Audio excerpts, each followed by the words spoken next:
ભારે વરસાદની સ્થિતિને પહોંચી વળવા સોમનાથ જિલ્લા વહીવટીતંત્ર સજ્જ, નીચાણવાળા વિસ્તારમાં અને નદી નાળા પાસે ન જવા જિલ્લા નાગરિકોને કલેક્ટરની અપીલ. નમસ્કાર.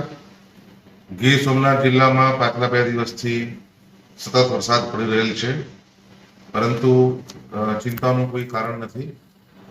ગઈકાલે જિલ્લામાં કુલ 2 ઇંચ જેટલો સરેરાશ વરસાદ પડેલો હતો અને આજ સવારથી અત્યાર સુધીમાં એટલે કે લગભગ 11:30 સુધીમાં 2.5 ઇંચ જેટલો સરેરાશ વરસાદ પડી ગયો છે. જિલ્લામાં તલાલા તાલુકામાં 4 ઇંચ જેટલો છે, સૂત્રાપાડામાં લગભગ 3 ઇંચ જેટલો વરસાદ પડેલ છે, ગીરગઢડામાં 2.5 ઇંચ, વેરાવળ પાટણમાં 2 ઇંચ અને કોડીનાર ઉનામાં પણ લગભગ 1.5 થી 2.5 ઇંચ જેટલો વરસાદ પડેલ છે. આ સાથે સમગ્ર જિલ્લાનો સરેરાશ વરસાદ સિઝનનો લગભગ 28 ઇંચ જેટલો થયેલો છે.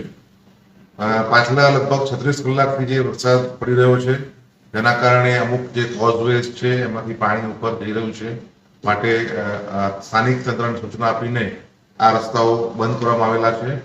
મારી આમ જનતાને પણ નમ્ર અપીલ છે કે આપ જ્યારે જતા હો તો જો વોકડા ઉપરનું પાણી જતું હોય રોડ ઉપરથી તો એમાં જવાનું સાહસ નહીં કરવું, કારણ કે એમાં પાણીનો પ્રવાહ ક્યારે વધી જાય તે નક્કી હોતું નથી. માટે આપના જાનની સુરક્ષા, આપણા માલની સુરક્ષા આપ જાતે કરશો એ મારી નમ્ર અપીલ છે. તંત્રને પણ આ બાબતે એલર્ટ કરી દેવામાં આવેલ છે. ક્યાંય પણ ઝાડ પડી ગયેલા હોય તો તંત્ર દ્વારા તે તાત્કાલિક દૂર કરવાની કામગીરી કરવામાં આવી રહી છે.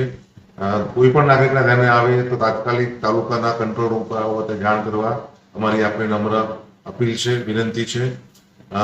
જે વીજળીનો પુરવઠો છે એ અમુક ગામોને બાદ કરતા બાકી બધા અત્યારે નિયમિત ચાલુ છે. જે ગામોમાં વીજળીનો પુરવઠો પ્રભાવિત થયો છે ત્યાં પણ તાત્કાલિક એ પુરવઠો ચાલુ કરવાનો અત્યારે તંત્રનો પ્રયત્ન ચાલુ છે.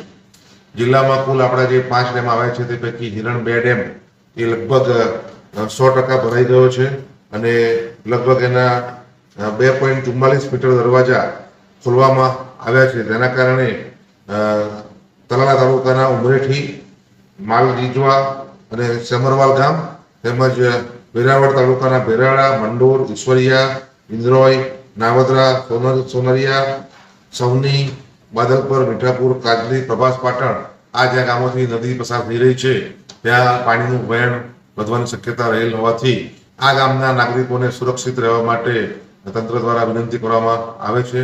નદીના પ્રવાહમાં કોઈએ ખોટું સાહસ કરીને નાહવા માટે કે પસાર કરવા માટે જવું નહીં, કારણ કે પ્રવાહ વધારે હોવાથી તણાઈ જવાની શક્યતાઓ રહેલ છે.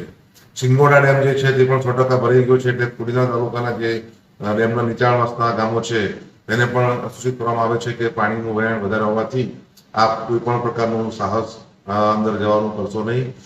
બાકીના ડેમો પણ લગભગ 80% ઉપરાંત ભરાઈ ગયેલા છે. જિલ્લા માટે ખૂબ સરસ નિશાની છે કે ભાઈ ખેતી વિષયક અને ખેતીને ઉપયોગી એવો વરસાદ પડી રહ્યો છે.